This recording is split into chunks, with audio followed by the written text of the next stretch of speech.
It's not just social media that's hurting our girls. It's what their bodies are trying to say about the world they're growing up in. That overwhelm, the shutdowns, the spirals, they're not drama. They're messages. Messages from the body to the brain. Signals that something deeper isn't okay.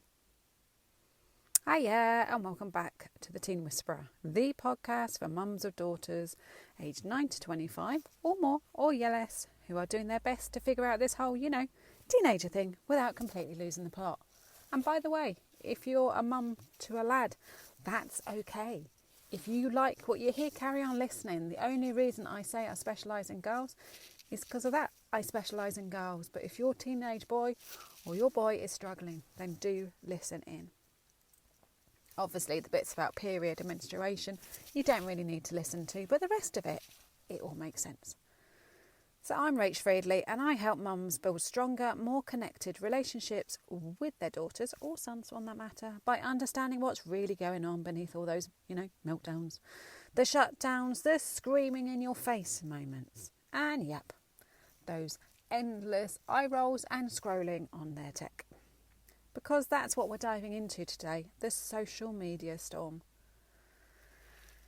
And if you've been watching the news or watching media or whatever, you will see that social media is really affecting our teenage girls. And if you're someone who's been raising girls for a wee while, none of this will be surprising. It's definitely not to me. We've been feeling this shift for years. The pressure, the constant comparison, the way our daughters just, disappear into their screens and never come back out again. And when they do, they come back anxious, they come back snappy, they come back flat or weirdly zoned out. And we've all wondered, what the hell is this doing to them? So what we do know is the science is catching up. But more importantly, their bodies have been telling us all along. Today, we're not just talking about apps or algorithms, we're talking about what their nervous systems are really trying to say in a world that's moving way too fast for them, asking too much of them, and never letting them rest. So let's unpack it. Number one, it's not the app, it's the overload. So let's start here. Instagram, TikTok, Snapchat, none of them are great for our teenage girls, and we already know that, but they're not inherently evil. But for a nervous system that's already under pressure, they're a ticking time bomb. And when you have things like on the Snapchat, you have I can't remember the word for it, but you get more and more points for being on there longer and longer and longer, a streak. There you go. And if you break that streak, you go back to 0. And that is enough to scare the heebie-jeebies out of our teenage girls to making them stay on there, even if that connection that they have on there is negative. So most girls today are already stretched so thin. Their bodies are carrying years of chronic stress, interrupted circadian rhythms, social disconnection and pressure to perform. And then we add that social media on top. Now their systems are being pinged constantly. Their likes, the DMs, the filters, FOMO, body image ideals, outrage content, subtle exclusion. And it's also been tested that even if your daughter doesn't have her notifications on but has a vibration, even when she's not holding her phone, her hand is vibrating. Yep, you heard that correctly. She's still getting that dopamine high and cortisol crash, even when it's not in her hand. And they are non-stop. And it isn't just distraction. This is a full body alarm response. And that's why your daughter might come out of her room after scrolling for an hour, looking totally flat, snapping at you or suddenly spiralling about something that doesn't even make sense. I hasten to add, they're on their tech way more than an hour. And a quick reminder for you, this is her nervous system trying to say, I'm not okay right now. It's not attitude, it's activation. Her body is trying to protect her in a world that's way too loud, too fast, and too much for her right now. Point 2, social media makes them feel seen until it doesn't. So one of the hardest parts to do with social media is it gives our girls something they deeply need. They deeply crave connection. And that's all part of that female brain.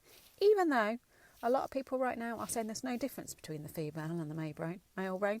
But hey ho, I believe there is. And female brains are highly tuned into connection, which offers community, creativity, and even identity. And that's what they get on social media. But when that same place starts feeding the messages like, you're not enough, you're falling behind, you don't look quite right, everyone else has it together, it goes from being a safe haven to a source of constant internal threat. And girls, as I've already said, they are wired for that connection. That's what makes this so complicated. Their bodies want to belong, but the cost of belonging online is often self-abandonment. They're trying to survive in a world that keeps changing the rules, the goalposts, and they're totally exhausted. So next time she says, I'm fine, after scrolling, look at her body. Don't just listen to her words. Look at what her body is telling you. Is she shutting you out? Is she overstimulated? Is she jumpy? Can she not concentrate on things? Does she feel completely, or is she totally zoned out and hiding in a room? These are all signals, messages, her system's saying, I don't feel safe right now. And the more you learn to listen to those messages, the more you can ignore those behaviours. The behaviours are when she's been pointing out these or sending out these signals and nobody's been listening, nobody's noticed them. That's when it turns into bad, in inverted commas, behaviour. And number 3, what actually helps? Ground, anchor and regulate. I said anger. You don't need to delete all the apps or ban phones forever, although that is what a lot of people are saying. Those people with the adult logic brain, that's what we need to do. And yeah, it does make sense, but it's not going to stop it. And it's not sustainable. Because how the hell are you going to police when your daughter is on her phone and not on her phone? You can't hold her down to make sure she's not on her phone. You can't take it away. She's a teenager.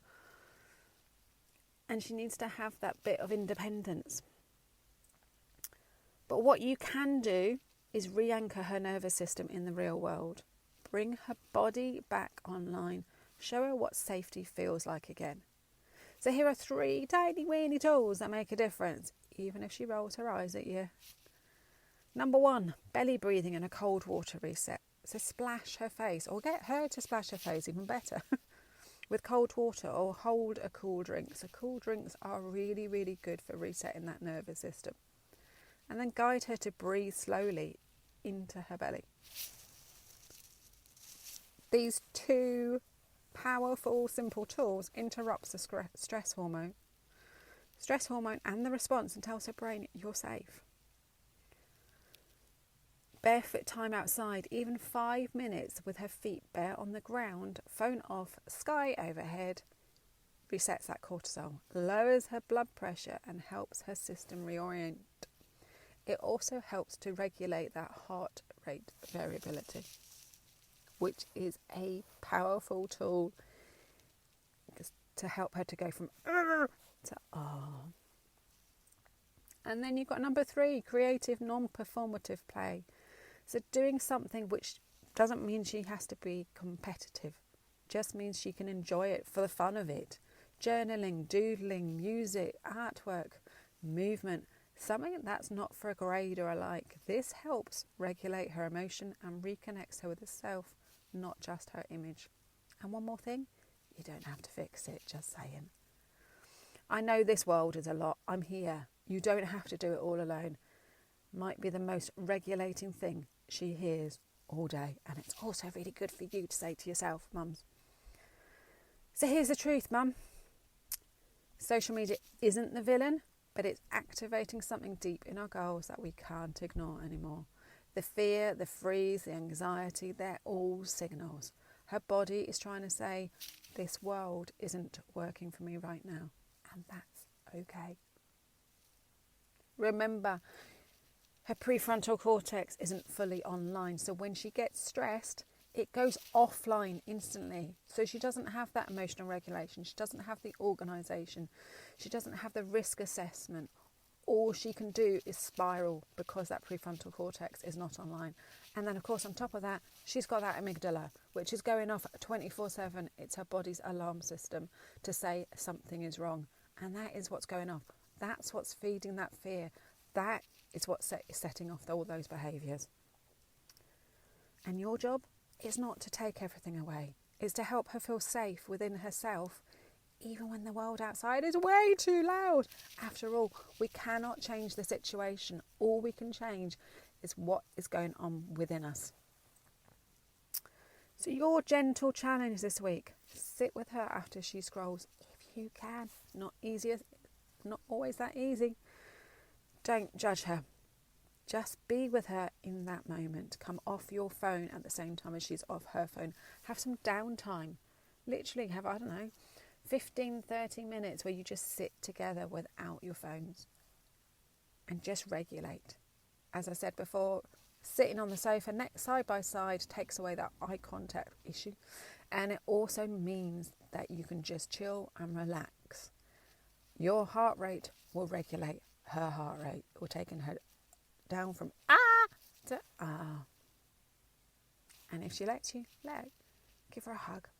So this episode landed for you. Please hit subscribe, share it with another mum who really needs to hear this, and leave a review. It really helps this work to reach way more hearts. If you haven't already, grab your free guide. WTF is going on, and by the way, that means what's the feeling? Though obviously there are quite a few WTF moments as well when we're looking after our teenage girls. And of course, find me on Instagram at The Teen Whisperer. DM me what's landed or what your daughter is struggling with. I'd love to hear from you. Remember, you're doing better than you think. She's definitely not broken. And this gets to feel way lighter when we're in it together. So yeah, see you next week. Take care. Bye-bye.